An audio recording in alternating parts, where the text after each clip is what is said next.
Notre prochain conférencier est M. Francis Larivière, géologue chez IAMGOLD. Donc, Francis a terminé son bac en géologie à l'Université Laval en 2006, après quoi il a travaillé chez Cambiard à la mine Mouska pendant 4 années, avant de prendre la direction de la mine Essakane au Burkina Faso, qui était alors en phase de démarrage en 2010. Il a d'abord travaillé sur l'évolution structurelle du dépôt, avec une cartographie de terrain du gisement nouvellement exploité, puis il a ensuite pris en charge, conjointement avec d'autres géologues, le développement des ressources d'Essakane, pas ce qu'il occupe maintenant. Donc, il nous présente aujourd'hui Essakane, géologie d'un gisement aurifère orogénique ouest-africain à l'intérieur des séquences sédimentaires bérimiennes, plissées et polyphasées. Donc, bonjour à tous. Merci, Georges. Merci à l'AMQ de me permettre de venir présenter aujourd'hui le gisement d'Essakane, qui est un gisement qui est très intéressant à plusieurs niveaux, puis également qui s'est avéré avec le temps être relativement plus complexe qu'on le pensait au départ. Donc, Essakane, c'est un projet que IAMGOLD a fait l'acquisition au stade très avancé en 2009 et qu'il a passé en production commerciale à partir du mois d'août 2010. IAMGOLD détient 90% du gisement d'Essakane, l'autre 10% appartenant au gouvernement du Burkina Faso, pays dans lequel se trouve le gisement. Donc, regardons d'abord la localisation et le contexte géologique régional dans lequel se trouve Essakane. On se situe en Afrique de l'Ouest, donc qui est caractérisé au point de vue géologique par le craton ouest-africain. C'est un immense craton de 4,5 millions de kilomètres carrés en superficie environ, qui occupe la majeure partie de l'Afrique de l'Ouest. On a donc, si on voit sur la carte géologique, le Burkina Faso, avec deux grands boucliers. Un bouclier au sud qu'on appelle le bouclier de Réguiba, qui couvre la Mauritanie et l'Algérie, et un bouclier au nord qu'on appelle le Léoma, qu'on retrouve au Libéria, en Sierra Leone, en Guinée, en Côte d'Ivoire et au Burkina Faso. Donc, chacun des boucliers est constitué d'un noyau archéen, qui est entouré en vert ici, et respectivement de son domaine paléoprotérozoïque, qui est en mauve. Le Burkina Faso, comme on le voit, est largement dans le domaine paléoprotérozoïque du bouclier de Léoma, qu'on appelle aussi le Baouli-Mossé.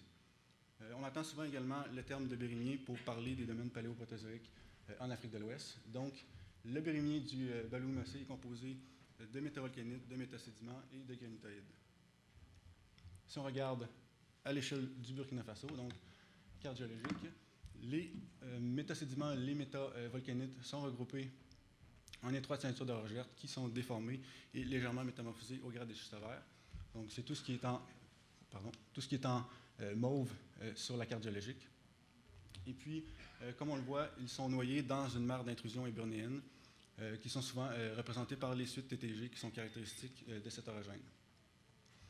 Donc, au point de vue structural, le Burkina Faso est divisé en 3 grands domaines d'est en ouest qui sont séparés par 2 grandes failles majeures crustales de premier ordre. Donc, on a du côté ouest la faille de Houndé-Wayeguya et à l'est la structure majeure de Tibélé de Rimarcoy. Essakane, dans tout ça, se trouve à l'extrémité nord de la grande structure de Tibélé de Rimarcoy, environ 400 km au nord-est de Ouagadougou, capitale du Burkina Faso. Vous notez aussi également que le craton ouest-africain est marqué dans son évolution par 2 grands orogènes, donc un premier à l'archéen qu'on appelle le Libérien, entre 3 et 2,5 milliards d'années, et un deuxième au protérozoïque, qu'on appelle l'Hibernéen, qui est entre 2,5 et environ 1,9 milliards d'années, au terme duquel tout le craton s'est stabilisé.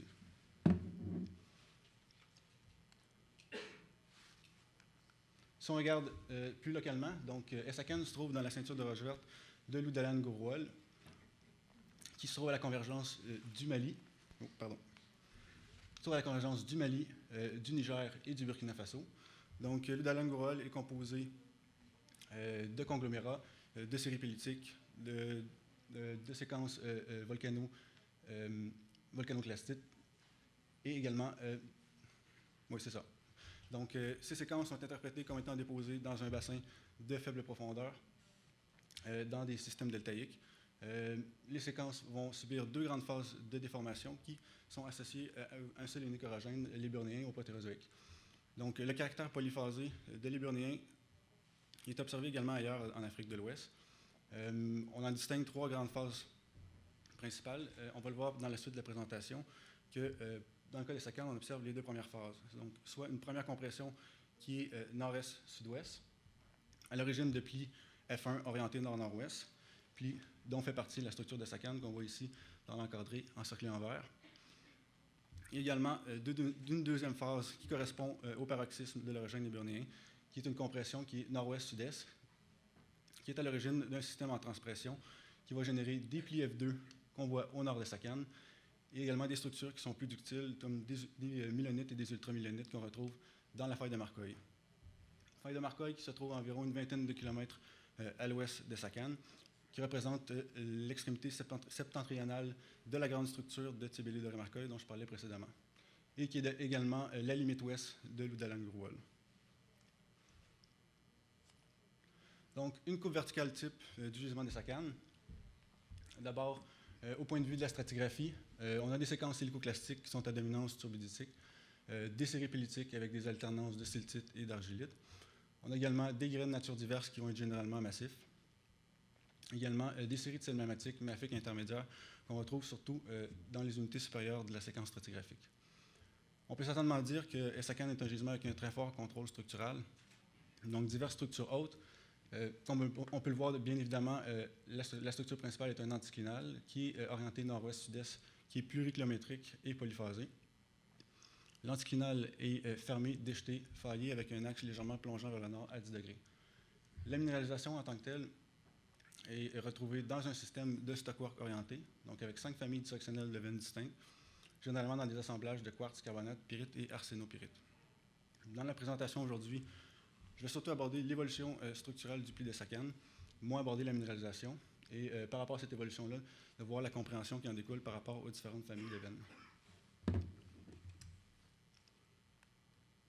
Donc, les données qu'on va regarder aujourd'hui proviennent d'une cartographie qui s'est échelonnée sur environ 1 an, que j'ai faite dans la fosse en début d'excavation.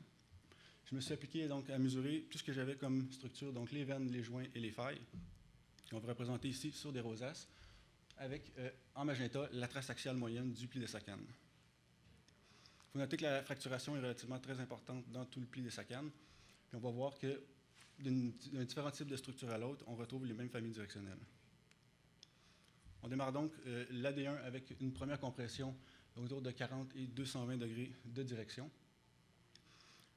On va le voir qu'on a également observé à l'intérieur du pli différents éléments qui permettent de penser que cette même compression-là aurait subi une rotation horaire de 40 degrés pour devenir pratiquement S-ouest. On voit tout d'abord en rouge et en vert un système quasi nord-sud et quasi est-ouest qui forme une paire conjuguée par rapport à notre direction de compression. Ce système-là a des pendages subverticaux et serait précoce donc dans l'évolution structurelle du pli, avec une amorce qui serait beaucoup plus fragile que ductile. Les systèmes auraient alors évolué en même temps que le plissement pour aller vers un premier stade de déplissement avec un pli semblable classique, avec la déformation de flanc en flexion-glissement sur un hypothétique glissement basal. Donc, la déformation de flanc avec le glissement masturbant est largement répandue dans tout le pli de Sakan. On observe de nombreux plans de faille à la surface des bancs. Et sur ces plans de faille-là, on peut mesurer des linéations qui nous permettent de montrer la rotation que je parlais précédemment. Donc, on voit bien que sur les linéations mesurées à partir des street failles sur la surface des bancs, on voit une rotation de 40 degrés d'environ nord-est jusqu'à est-ouest.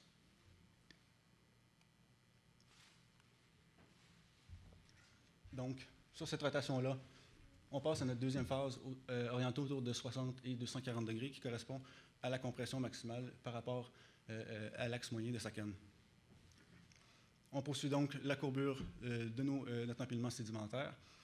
Donc, naturellement, à l'intérieur du pli va se développer des régimes locaux de contrainte qui vont générer d'autres fracturations. Donc, dépendamment de où on va se trouver à l'intérieur du pli, qu'on soit à l'extrado, à l'intrado ou dans les flancs.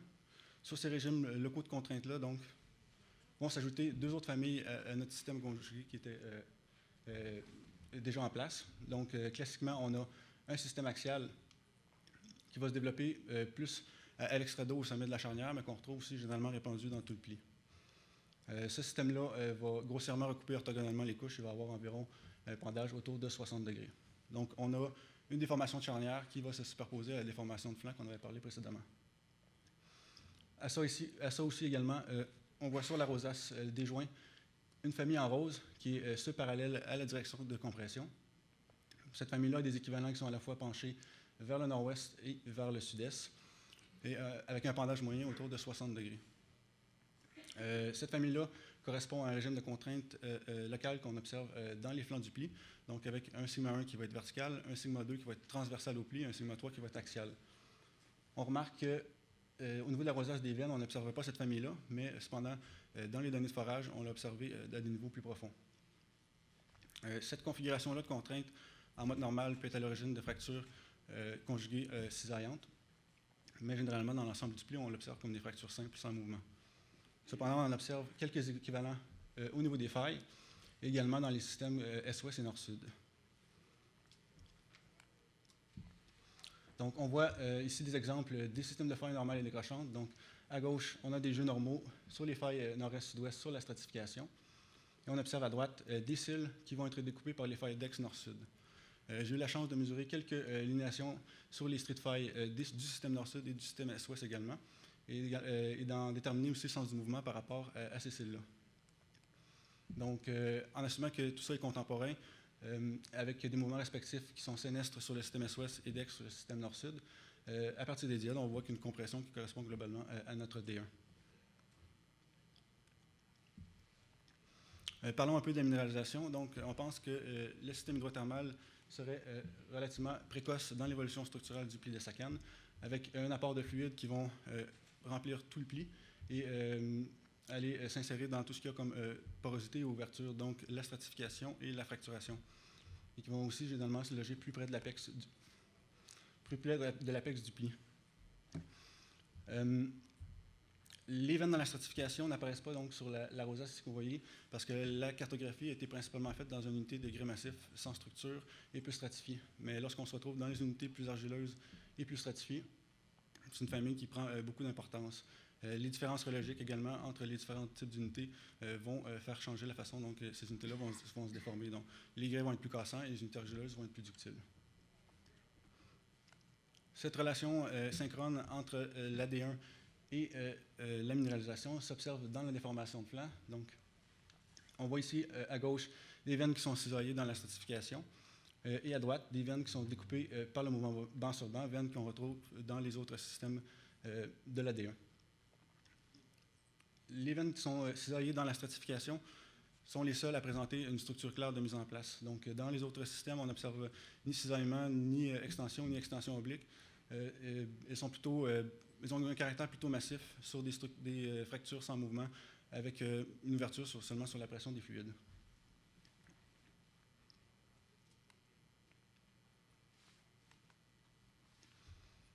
Donc, si on poursuit l'évolution de notre pli, on continue avec un possible chevauchement basal qui va se propager vers le haut de la pile sédimentaire, surtout lorsque, au cœur du pli, on n'a plus assez d'espace pour continuer à accommoder le plissement. Donc, ce chevauchement-là se propage vers le haut pour se retrouver avec une configuration qui ressemble au pli observé actuellement à Essakane. Donc, sur ce chevauchement majeur-là, va se développer des séries de répliques dans le toit de celle-ci, qui vont avoir des rejets qui vont être de plus en plus faibles, plus on va se monter vers le sommet du pli.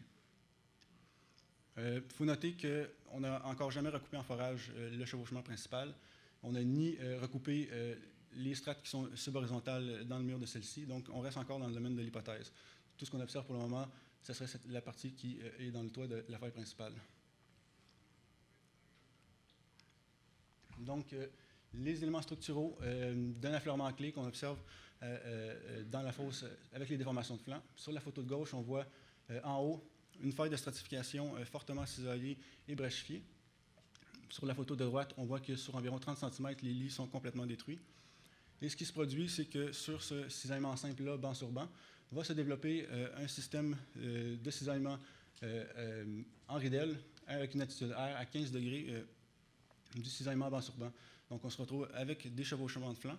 Et ces ridelles-là vont s'observer de manière fragile, recoupant la stratification et également avec des équivalents qui vont être plus ductiles, avec un cisaillement pénétratif à l'intérieur d'un lit grès qui a la même relation angulaire avec le cisaillement banc sur banc.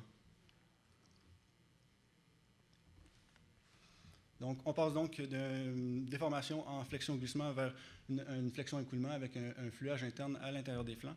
Ici, un bel exemple fragile, une flexion-écoulement avec un fluage interne à l'intérieur des flancs. Ici, un bel exemple fragile avec des failles qui vont recouper la stratification avec de faibles rejets. Donc, un autre exemple ici par rapport au chevauchement. Donc, on a des zones qui vont se retrouver complètement verticalisées en crochon sur des séries de failles de chevauchement qui sont superposées les unes aux autres à l'intérieur du flanc.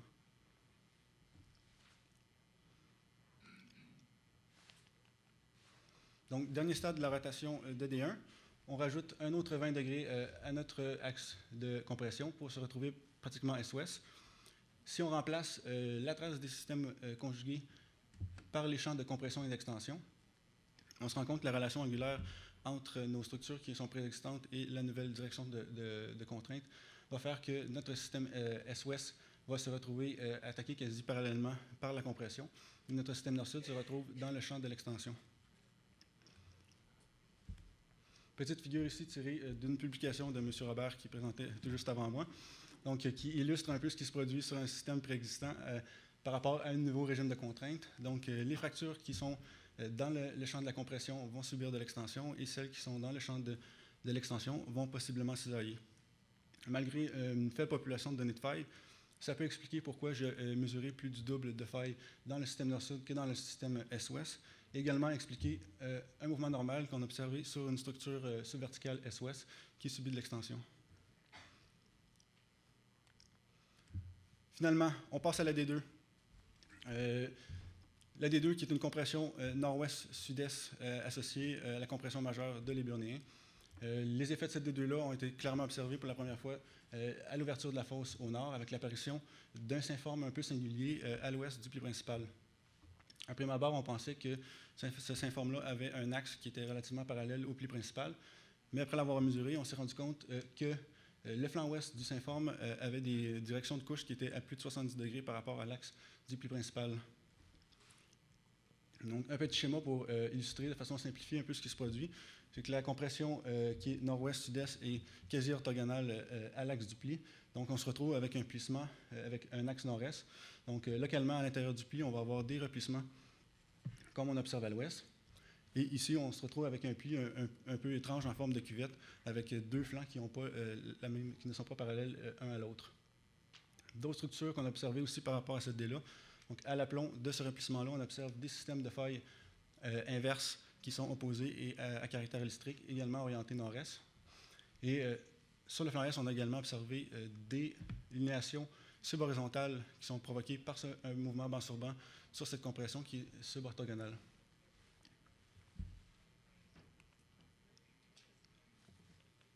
Donc, des exemples de ces déformations-là, des systèmes de failles inverses, comme je parlais, qui sont à l'aplomb des replissements. Donc, sur la photo du haut, on a des failles inverses qui sont opposées, qui vont découper les veines qui sont dans les systèmes de la D1. Et sur la photo du bas, on a un exemple en mode semi-fragile sur une faille qui est non exprimée, avec un système de veines d'extension en échelon. Et lorsqu'on mesure les axes longs de ces veines d'extension-là, on se retrouve avec la direction de compression des deux.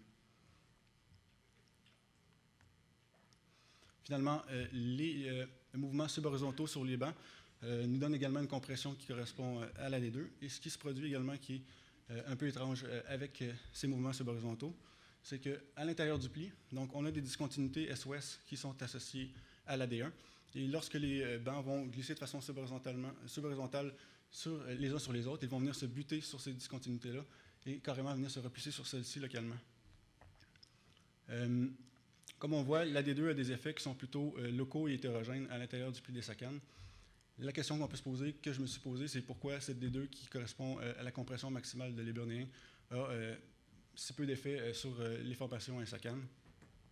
L'explication qu'on peut en donner, c'est que c'est un phénomène aussi qui est observé en Abitibi, avec la présence de la faille de Marcoy à environ 20 km à l'ouest des Sacanes, et possiblement de taux de cisaillement à l'est. Eh bien, ces grandes structures-là vont concentrer la déformation puis laisser entre elles des blocs qui vont être peu ou pas déformés. Donc, finalement, pour conclure, les défis d'interprétation et d'évaluation d'un gisement comme un sacane, Tout d'abord, on a des séquences qui sont sédimentaires qui sont, irrégulières et transitionnelles, avec beaucoup de variations latérales de la faciès. Donc, ça complique l'interprétation pour établir des contacts d'unité claire, et aussi des manques de raison repère pour déterminer des mouvements de faille qui sont souvent relativement faibles. Finalement, un très fort contrôle structural avec un système multiple de stock-work orienté avec une distribution hétérogène.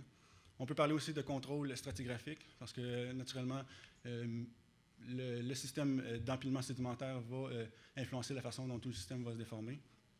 Et la stratification également va servir de conduit majeur pour la propagation des fluides hydrothermaux à l'intérieur de tout le pli, qui vont remplir ensuite des fractures qui sont plus secondaires, qui ont moins de continuité que la stratification.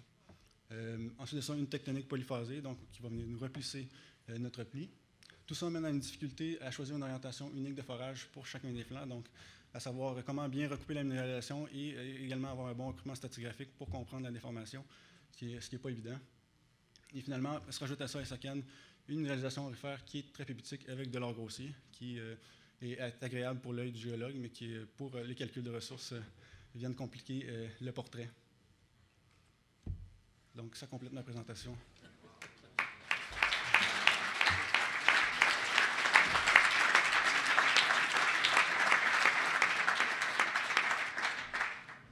Merci, Francis. On aura le temps pour une question sur cette image d'une belle tempête de sable. Oui. Marc. Est-ce qu'il y a des jets graphiteux dans votre environnement? On en a un peu. Justement, j'en parlais avec Georges tout à l'heure. On avait un peu une idée que la source de l'or était profonde, avec probablement peut-être à la base du Birimier dans les séquences volcaniques, mais on en a un peu. On a justement une unité de mudstone très graphiteux, beaucoup de matière organique à l'intérieur du pli, mais qui n'a pas beaucoup de continuité. Sauf que ces unités-là, souvent, vont pas avoir beaucoup de veines, mais vont avoir beaucoup de minéralisation qui vont être disséminées, de l'arséno, beaucoup de pyrite, et qui vont avoir des teneurs qui sont très élevées. Donc, on est en train d'évaluer un peu justement cette possibilité-là d'avoir une source qui est plus interne à l'empilement sédimentaire. Puis, ce qu'on va essayer de faire, c'est de suivre cette unité-là ailleurs, en dehors des SACAN, pour essayer de peut-être trouver d'autres minéralisations. Merci beaucoup, Francis.